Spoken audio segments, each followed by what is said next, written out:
شروع اللہ کے نام سے جو بہت مہربان اور نہایت رحم کرنے والا ہے۔ السلام علیکم، ویلکم ٹو مائی چینل۔ آج میں حضرت جنید بغدادی رحمۃ اللہ کا ایک واقعہ بیان کروں گی جب وہ ولی بنے۔ حضرت جنید بغدادی رحمۃ اللہ اپنے وقت کے شاہی پہلوان تھے۔ بادشاہ وقت نے اعلان کروا رکھا تھا کہ جو شخص ہمارے پہلوان کو گرائے گا اس کو بہت زیادہ انعام دیا جائے گا۔ سادات کے گھرانے کا ایک آدمی بہت کمزور اور غریب تھا، نانے شبینہ کو ترستا تھا۔ اس نے سنا کہ وقت کے بادشاہ کی طرف سے اعلان ہو رہا ہے کہ جو ہمارے پہلوان کو گرائے گا ہم اسے اتنا زیادہ انعام دیں گے۔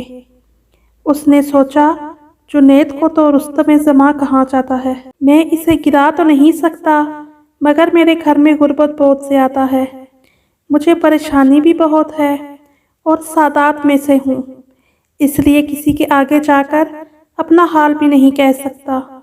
چلو میں مقابلہ کی کوشش کرتا ہوں۔ چنانچہ اس نے جنید سے کشتی لڑنے کا اعلان کر دیا۔ وقت کا بادشاہ بہت حیران ہوا کہ اتنے بڑے پہلوان کے مقابلے میں ایک کمزور سا آدمی۔ بادشاہ نے اس سے کہا تو شکست کھا جائے گا۔ اس نے کہا نہیں، میں کامیاب ہو جاؤں گا۔ مقابلے کے لیے دن متعین کر دیا گیا۔ بادشاہ وقت بھی کشتی دیکھنے کے لیے آیا۔ جب دونوں پہلوانوں نے پنجہ آزمائی شروع کی تو سید صاحب کہتے ہیں جنید تو رستم زماں ہے، تیری بڑی عزت ہے، تجھے بادشاہ سے روزینہ ملتا ہے، لیکن دیکھ میں سادات میں سے ہوں، غریب ہوں، میرے گھر میں اس وقت پریشانی اور تنگی ہے۔ آج اگر تو گر جائے گا تو تیری عزت پر وقتی طور پر حرف آئے گا، لیکن میری پریشانی دور ہو جائے گی۔ اس کے بعد اس نے کشتی لڑنا شروع کر دی۔ جنید حیران تھے کہ اگر چاہتے تو بائیں ہاتھ کے ساتھ اس کو نیچے پٹخ سکتے تھے، لیکن اس نے نبی کریم صلی اللہ علیہ وسلم کی قرابت کا واسطہ دیا تھا۔ یہ محبوب صلی اللہ علیہ وسلم کی نسبت تھی جسے جنید کا دل پسیج گیا تھا۔ دل نے فیصلہ کیا کہ جنید اس وقت عزت کا خیال نہ کرنا، تجھے محبوب صلی اللہ علیہ وسلم کے ہاں عزت مل جائے تو تیرے لیے یہی کافی ہے۔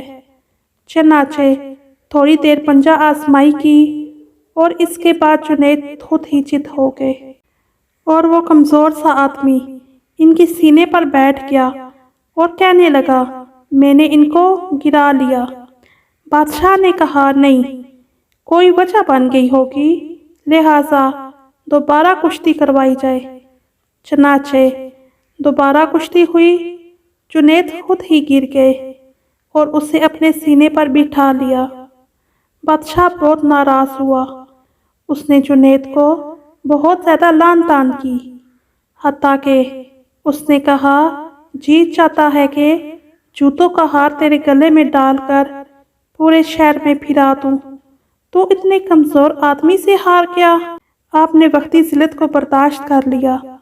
گھر آ کر بتایا تو بیوی بھی پریشان ہوئی اور باقی اہل خانہ بھی پریشان ہوئے کہ تو نے اپنی عزت کو آج خاک میں ملا دیا، مگر جنید کا دل مطمئن تھا۔ اس صفت کی وجہ سے جنید بغدادی بنے ہیں اور اللہ نے ان سے خوب دین کا کام لیا۔ سبحان اللہ۔